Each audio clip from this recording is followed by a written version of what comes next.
Hey guys, this is Akshay here from Gadget Diary, and today we have with us Panasonic P55, which is a 5.5-inch phablet from the company.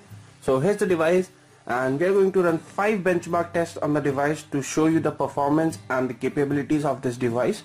So we would be running these 5 tests on the device: Quadrant Standard, Nina Mark II, 3D Mark, Antutu benchmark and Geekbench3. After running all the 5 tests, we would be telling you how is the overall performance of this device. So before moving ahead, this is an entry-level device in terms of price, but have features which is comparable to a mid-range device. So it costs around 9,500 in India, which is the best buy price at which you can get this device. And the unique thing about the device is the unique tile pattern at the back, which gives this device a unique look and feel. It feels quite easy to hold, and it's very comfortable.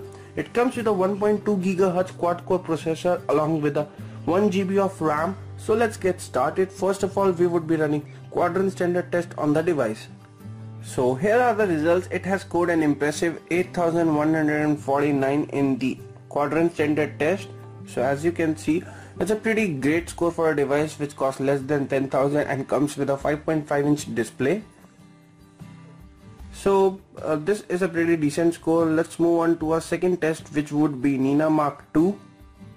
So I've ran the test on the device and it has scored an average 45.6 FPS score. It is not that great, not that bad. It indicates that it has average GPU unit. So let me just move on to our third test, which would be 3D Mark. So here's the 3D Mark result for the device. It has scored an 1504 in the 3D Mark test, and if we compare the score with other devices, it is pretty similar. Most of the devices which cost around 8 to 12,000 rupees have a score of around 1300 to 1600 in 3D Mark test. So let me just close this one and move on to our fourth test, which would be Antutu benchmark, which is currently the most popular benchmark test available for the Android platform. So our device has scored an impressive 16,123. Again, I'm saying it is an impressive score not because of the score, but keeping in mind the price at which this device is available, the specification it offers, and the design and the build quality.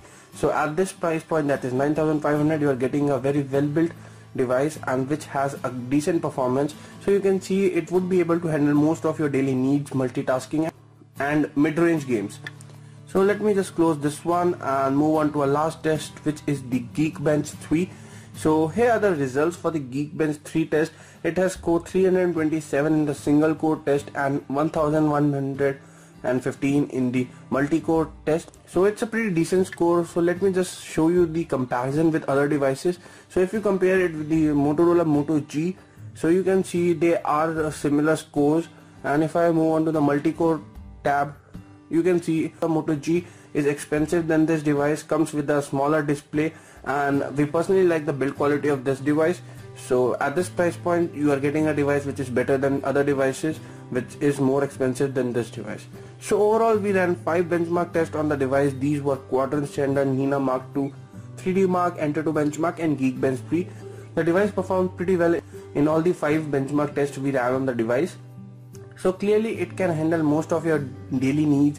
It can handle all your apps, multitasking and gaming requirements with ease. So that was all about the benchmark part. We would be running a detailed gaming test on the device and a camera review as well. So don't forget to hit the subscribe button to get notified whenever we upload that video.